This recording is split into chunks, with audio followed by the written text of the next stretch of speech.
All right, here we are. Welcome back to On the Couch. And today we're actually going to talk about DHOAS, right? So I don't know if everyone knows, but DHOAS, like when they put it out for tender, it gets 10 years, right? Yeah. So previously when that tender went out, that was 2016. And what year is it, Dan?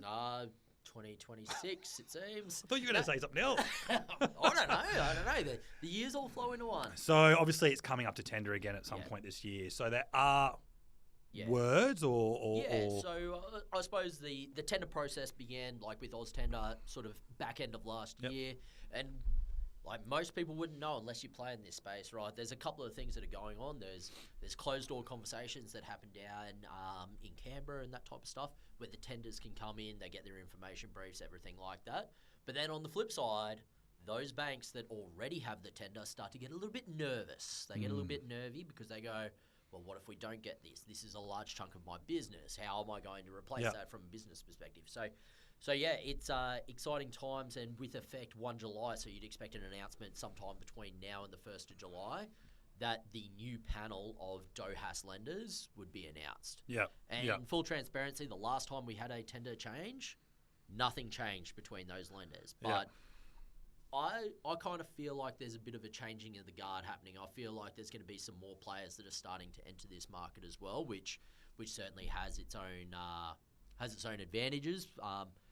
Potentially because you got different lenders, different lending policy, and everything like that to come in. So could start with C and end with C. A.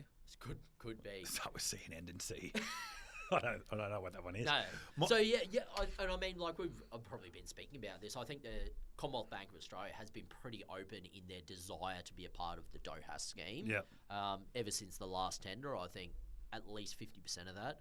So I wouldn't be surprised if they're certainly leaning forward into there, which I think it almost creates an interesting position, because if we've now changed some DHOAS lenders, there's a lot of people out there who have discharged, they've used their one certificate post-discharge, but now they're constrained to the lender that they're at, may or may not be on the DHOAS panel, and they can't refinance. So it's almost like it's not just the lenders need to change, it's almost like we need to, and I mean, it's almost a call to arms to everyone out there. If we need to see some policy changes where DHOAS certificates don't have a 12-month tenure on them or something like that, now is the time I think we need to be agitating, because you can see a clear path where you might want to refinance, right? That you can't at the moment. And it puts all the power with the bank if they know that you can't refinance. They can just ratchet your rate. They can do whatever they want with you. And you can't do anything unless you're willing to say goodbye to your subsidy.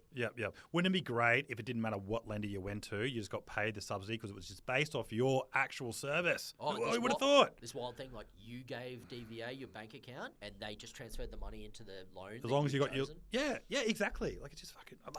Yeah, well, I suppose the reason that's never going to happen is as it stands with DHOAS, and like if you like some light reading before you go to bed, go read the bill from originally and the numbers that it's put forward. Yes, DVA and the government put money into the DHOAS scheme, but everyone who's on that tender panel, when they get your loan, they have to pay back a percentage to the government as well.